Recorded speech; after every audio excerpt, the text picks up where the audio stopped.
Welcome back. The United States African Development Foundation, also known as the USADF, has been at the forefront of supporting African-led development initiatives with a particular focus on enhancing economic opportunities for marginalized communities. As part of its mission to create pathways to prosperity, USADF has been actively engaged in various African countries, including Namibia. Mr. Travis Adkins, the President and CEO of USADF, is visiting Namibia and has graciously agreed to share his insights on the Foundation's projects and potential areas for collaboration that can further advance Namibia's development goals. Tonight, we delve into the impactful work of USADF and explore how their initiatives are making a difference in Namibia. Mr. Adkins, good evening and welcome to the Daily Roundup. Good evening. Thank you so much for having me. Thank you so much for being here. Perhaps to start with, Mr. Adkins, you could briefly introduce the mission and objectives for us of the U.S. African Development Foundation and how, of course, it aligns with Namibia's development goals. Sure. The U.S. African Development Foundation is the U.S. government's only foreign assistance agency that's solely focused on Africa. And the way we seek to have impact is through direct grant investments to African entrepreneurs to grow and scale their enterprises. No middlemen, and the ideas that we invest in are the ideas of African people. All of our staff across the continent are nationals of the countries in which they serve, and so the USADF team in Namibia will be all Namibian. Fantastic. What specific projects is USADF currently undertaking or looking to undertake within the country, and how do these projects, of course, aim to increase economic opportunities for the marginalized communities? Yes. When I developed this program in collaboration with the late Dr. Hage Geingob, the marching orders that we came up with were very clear. Marginalized communities, women and youth, the entire nation of Namibia, a program that would address food security, entrepreneurship, job creation and livelihood development in all of the regions of the country, and to do that in a way that would be sustainable and that would help them grow their enterprises. What potential areas for collaboration, Mr. Adkins, do you see between USADF and stakeholders in Namibia that could further advance the country's development goals? I think for one, we definitely want to focus on agriculture and agribusiness. This is about the increase of yields. This is about the increase of incomes for farmer cooperatives and smallholder farmers.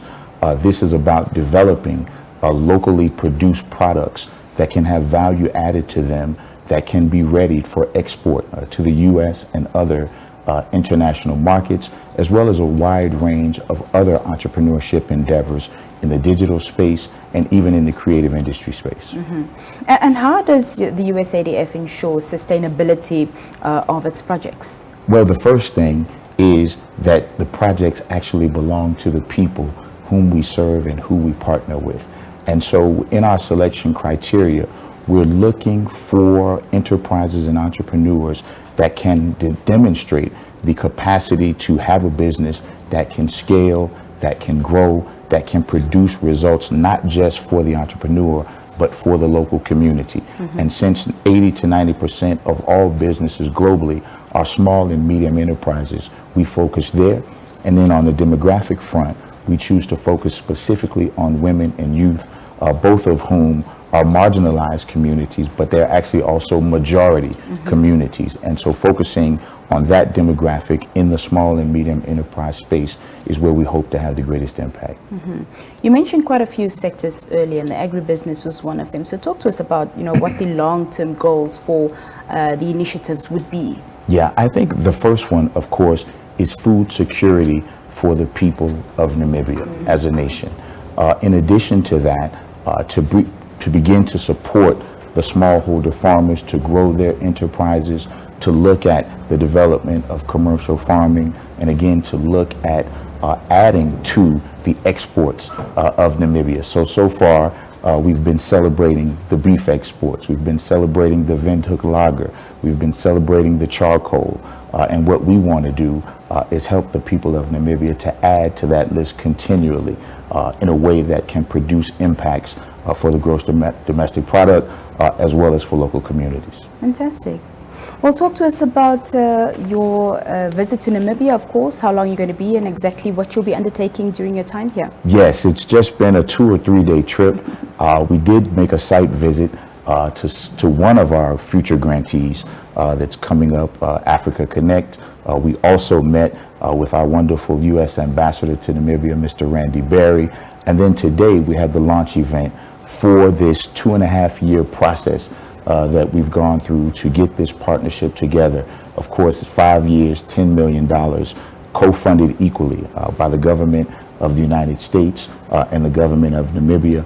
And I would be remiss if I didn't say, one of the announcements I was most proud of today is we launched what we call the Dr. Hage Gangab Award for Women and Youth Entrepreneurs. And that adds an additional $250,000 US on top of our commitment in the partnership for women and youth, doing that, of course, in his memory and to carry on his legacy and to know that there are women and youth who will be receiving these funds because of the impact that he had on his nation and on me. Fantastic. Thank you. Well, that's all the time we have this evening, Mr. Adkins, but any final remarks you'd like to leave us with? This program and this project is for the people of Namibia who have embraced me as a brother and a friend. I'm so happy to be in the land of the brave, and thank you for helping us to voice our issues and our interest in the homes of the people of Namibia this evening. Well, we thank you for your time here this evening and all the best with the rest of your stay in the country. Thank you very much. Thank you very much. Well, there you have it. When the Daily Roundup continues, we come back with more conversation. Do stay with us.